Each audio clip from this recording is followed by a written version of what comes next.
एकमात्र निवेदन है, मेघालय सरकार की गैर जिम्मेदारापूर्ण हरकत के कारण ये घटना हुई है। अगर समय पे हम सबकी मांग मान ली जाती और जो हमने निवेदन किया था कि हमें ड्रोन चाहिए, हमें सैटेलाइट चाहिए, हमें हेलीकॉप्टर चाहिए, हमें सेना की मदद चाहिए, तो शायद राजा आज हमारे साथ जिंदा होता और सोनम भी हमारे साथ होती। ये हत्या, अपहरण और की साजिश है। वहाँ लूटखोरी हो रही है। वो सारे बदमाश गिरोह बनाकर आने वाले नव दंपतियों को लूट रहे हैं।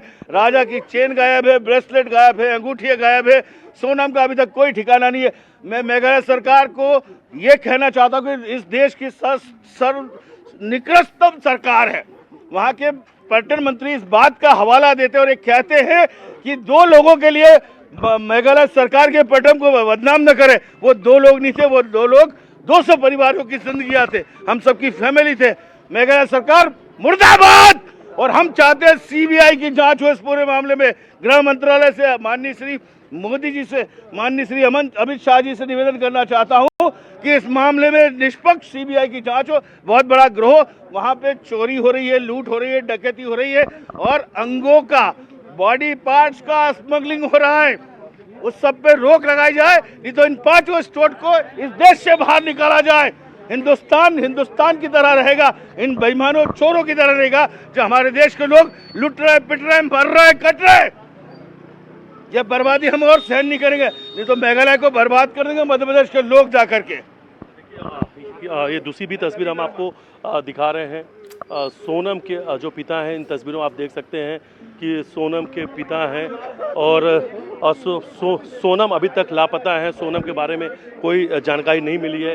रो रो के उनके पिता का बुरा हाल हो चुका है और सवाल हर किसी के मन में एक ही है कि आखिर सोनम कहाँ है। सरकार से एक्शन की बात, सरकार से वो न्याय मांग रहे हैं। सरकार से वो कह रहे हैं कि हमारी मदद करें, हमारी बेटी को ढूंढ के लाएं, सोनम को ढूंढ के लेकर आए। इनके मन में चिंता है, हर किसी के मन में चिंता है कि आखिर सोनम किस हाल में, कहाँ है सोनम, कहाँ वहाँ की वादियों से लापता हो गई। राजा की बॉडी वो उन वादियों से तो मिल चुकी है, लेकिन सोनम का अभी तक कुछ भी सुराग नहीं मिला है। ये तस्वीर हम आपको दिखा रहे हैं और देखिए अब ये तस्वीर हम दूसरी तरफ आपको दिखा रहे हैं कि सहकार कॉलोनी है, सहकार नगर जो है, उस वक्त हम उस जगह पे मौजूद हैं और कुछ दिन पहले ही यहाँ पर खुशियों का माहौल था।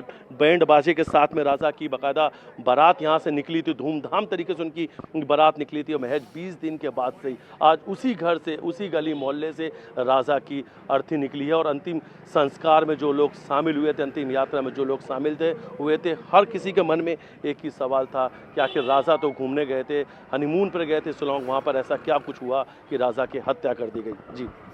और एक मिथिलेश, जो सबसे बड़ा सवाल है, ये सब तस्वीरें तो हम देख ही रहे हैं, ये दर्द, ये तकलीफ, ये वेदना, ये तब और ज़्यादा बढ़ जाती है जबकि कुछ ही दिनों पहले इन दोनों को शादी के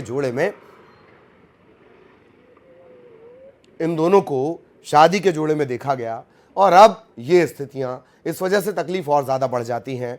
मैं मिथिलेश आपसे ये भी जानना चाह रहा हूँ कि वहाँ के लोगों के मन में मातम, तकलीफ, वेदना और गुस्सा, आक्रोश वो एक साथ होगा, क्योंकि अब सबसे बड़ा सवाल यह है कि सोनम कहाँ है। मिथिलेश,